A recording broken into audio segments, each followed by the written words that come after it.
ہفتے کی رات ہم تینوں بہنیں رات دیر گئے تک جاگ کر باتیں کرتی رہیں۔ یہی کوئی رات کے 2-3 بجے ہوں گے۔ ہمیں ایسا لگا باہر ٹی وی لاؤنج سے باتوں کی آواز آ رہی ہے۔ اس وقت کون ہو سکتا ہے؟ ہم بولتے ہوئے کمرے کا دروازہ کھول کر جیسے ہی باہر آئے تو جمعہ 17 دسمبر 2021 رات کا کھانا تیار کر کے میں فارغ ہوئی تو باورچی خانے سے نکلتے ہوئے میری نظر دیوار پر لگی گھڑی پر پڑی۔ اف، اتنی دیر ہو گئی! میں نے جلدی سے سامنے صوفے پر پڑی چادر اٹھا کر اوڑھی اور گھر کی چابی پرس میں ڈال کر گھر سے نکل گئی۔ راستے میں ہی مغرب کی اذان شروع ہو چکی تھی۔ بچے کہیں گے آج مما ہمیں ٹیوشن سے لینا ہی بھول گئیں، میں سوچتی ہوئی تیز تیز قدموں سے ان کے ٹیوشن سینٹر کی جانب بڑھ گئی۔ مما، آپ نے اتنی دیر لگا دی، 7 سالہ ریحان شکایتی نظروں سے مجھے دیکھتے ہوئے بولا، جبکہ 6 سالہ انم بھی منہ پلائے پھر رہی تھی۔ مجھے اس کا منہ دیکھ کر بے ساختہ ہنسی آ گئی۔ اچھا، سوری بابا، آئندہ خیال رکھوں گی، ایسی غلطی دوبارہ نہیں ہوگی۔ ہم تب مانیں گے جب آپ ہمیں ہفتے کو نانو کے گھر رہنے دیں گی۔ انم ریحان کی شرط پر میں نے ہنس کر حامی بھر لی۔ جلدی چلو، تم لوگوں کے بابا بھی گھر آنے والے ہوں گے۔ میں دونوں کا ہاتھ پکڑ کر سامنے والی گلی میں داخل ہو گئی۔ یہ راستہ شارٹ کٹ تھا، ادھر سے جلدی گھر آ جاتا تھا۔ ویسے تو میں روڈ سے ہی جایا کرتی تھی، زیادہ تر اس گلی سے گزرتے ہوئے کتراتی تھی۔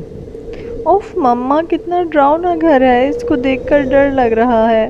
ریحان ہاؤس نمبر 450 کو دیکھتے ہوئے بولا، جو بالکل اندھیرے میں ڈوبا ہوا تھا۔ عجیب وحشت برس رہی تھی۔ اس کی بات پر میں دونوں بچوں کو لے کر جلدی سے آگے بڑھ گئی۔ رات کام سے فارغ ہو کر بستر پر لیٹی تو بے ساختہ نظروں کے سامنے وہ گھر آ گیا۔ اس گھر سے میرا ماضی جڑا ہوا تھا۔ میں آہستہ آہستہ اپنے بیتے ماضی کو سوچنے لگی۔ میرا نام علینا ہے، ہم 3 بہنیں اور ایک بھائی ہے۔ میرے بابا آرمی میں ہوا کرتے تھے، جبکہ اماں سادہ سی گھریلو خاتون تھیں۔ میں انٹر میں تھی تو بابا نے اماں کی خواہش پر بڑا گھر لے لیا، کیونکہ جس گھر میں ہم تھے وہ گھر ہمیں کافی چھوٹا پڑ رہا تھا۔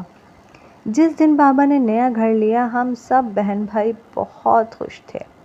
2 منزلہ یہ بنگلہ نہایت خوبصورت تھا۔ نیچے والے حصے میں 3 بیڈ روم، بڑا سا ٹی وی لاؤنج اور ایک ڈرائنگ روم اور باورچی خانہ تھا، جبکہ اوپری حصے میں 2 bed room, T V lounge اور ایک اسٹڈی روم تھا۔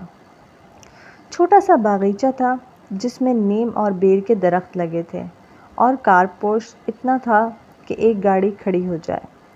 میری بڑی بہن مہرین جو مجھ سے 2 سال بڑی تھی، اور پھر اس سے چھوٹی ثنا جو 1 سال بڑی تھی، پھر میں تھی، اور سب سے چھوٹا ہمارا بھائی جو اس وقت 7ویں جماعت میں تھا۔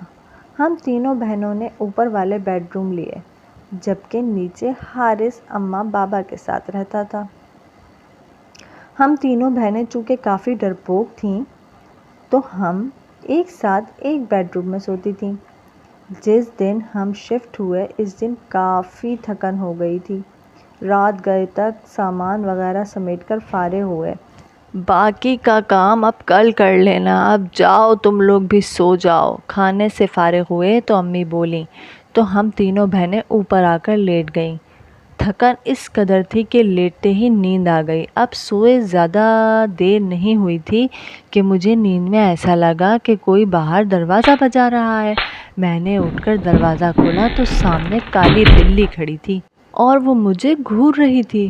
اس کو دیکھ کر میری بے ساختہ چیخ نکل گئی۔ میری چیخ پر میری بہنیں گھبرا کر اٹھ گئیں۔ کیا ہو گیا، سب خیریت تو ہے؟ مہرین نے پوچھا۔ تم بلی سے ڈر گئیں؟ اس نے حیرت سے بلی کو دیکھتے ہوئے کہا، اور میں شرمندہ ہو کر واپس اپنے بستر پر آ کر لیٹ گئی۔ ہفتے کی رات ہم تینوں بہنیں رات دیر تک جاگ کر باتیں کرتی رہیں۔ یہی کوئی رات کے 2 بجے ہوں گے۔ ہمیں ایسا لگا کہ باہر ٹی وی لاؤنج سے باتوں کی آواز آ رہی ہے۔ اس وقت کون ہو سکتا ہے؟ ہم بولتے ہوئے کمرے کا دروازہ کھول کر جیسے ہی باہر آئے تو ایسا معلوم ہوا جیسے یہ باتوں کی آواز باورچی خانے سے آ رہی ہے۔ باورچی خانے میں ہم نے جھانکا تو وہ کالی بلی سامنے کاؤنٹر پر بیٹھی نظر آئی۔ ہمیں دیکھ کر اس نے چھلانگ لگائی اور سامنے کمرے میں گھس گئی۔ ہم ابھی سمجھ نہیں پائے تھے کہ یہ کیا ہوا کہ پھر ہماری نظروں کے سامنے جلتے چولہے پر پڑی ایسی خوشبو آ رہی تھی کہ جیسے کچھ پک رہا تھا۔ مہرین نے آگے بڑھ کر چولہا بند کیا۔ ہم تینوں ہی گھبرا سے گئے تھے۔ اس بات کا ذکر ہم نے اگلے دن امی سے کیا، جس پر وہ الٹا ہمیں ڈانٹنے لگیں کہ جلدی سویا کرو۔ اتوار خالہ اپنی فیملی کے ساتھ ہم سب سے ملنے آ گئی تھیں۔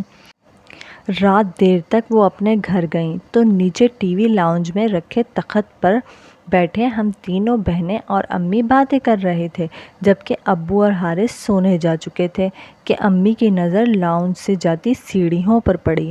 ارے علینا بیٹا، اوپر دیکھو، کوئی بچہ رہ گیا ہے کیا؟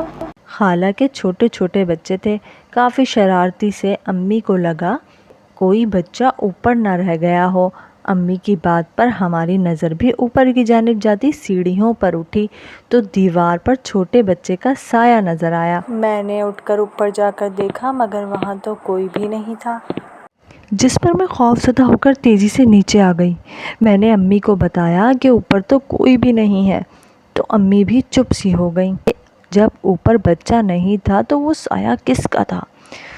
کچھ دنوں بعد بات آئی گئی ہو گئی۔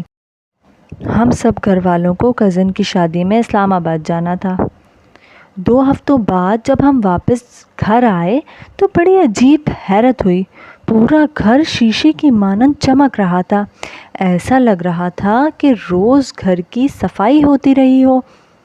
ہمیں یہ سب دیکھ کر بڑی حیرانی ہو رہی تھی، بلکہ حارث بولا، ایسا لگتا ہے روز کام والی آ کر کام کر کے جاتی تھی۔ میں منہ دھونے کے غرض سے غسل خانے میں گئی تو غسل خانے کا گیلا فرش دیکھ کر مجھے حیرت کا دھچکا لگا۔ ایسا لگ رہا تھا جیسے کسی نے غسل خانہ استعمال کیا ہو۔ پھر تو یہ معمول ہی بن گیا۔ گھر کے افراد گھر سے باہر ہوتے تو غسل خانہ بھی استعمال ہوتا اور باورچی خانے میں بھی رات گئے کھٹر پٹر کی آوازیں آتی۔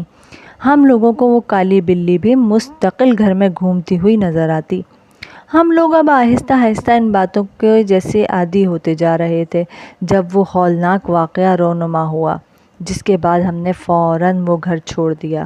رات کے کسی پہر امی کی آنکھ کھلی تو انہیں محسوس ہوا کہ چھت پر کوئی ہے۔ وہ سمجھیں ہم بہنیں سونے کی بجائے گپوں میں مصروف ہیں۔ وہ دبے قدموں سے چھت پر آئیں۔ وہاں گول دائرے میں 10-12 عجیب شکل والوں کو بیٹھے دیکھا۔ وہ منظر اتنا خوفناک تھا کہ امی بے ہوش ہو گئیں۔ فجر کی نماز کے لیے جب ابو اٹھے اور امی کو کمرے میں نہ پا کر وہ لاؤنج میں آئے تو انہیں سیڑھیوں پر امی اوندھے منہ پڑی نظر آئیں۔ ہوش میں آنے پر جب امی نے رات والا منظر بتایا تو ابو نے فوراً فیصلہ کر لیا کہ وہ گھر چھوڑ دینا مناسب ہے، اس سے پہلے کہ کوئی اور واقعہ ہو۔ ہم نے وہ گھر چھوڑ دیا۔ آج اتنے برس گزر جانے کے بعد بھی سوچو تو خوف کی سرد لہر ہمارے جسموں میں دوڑ جاتی ہے کہ ہم وہ 6 ماہ جس کو بلی سمجھتے رہے، در حقیقت وہ ایک جن تھا۔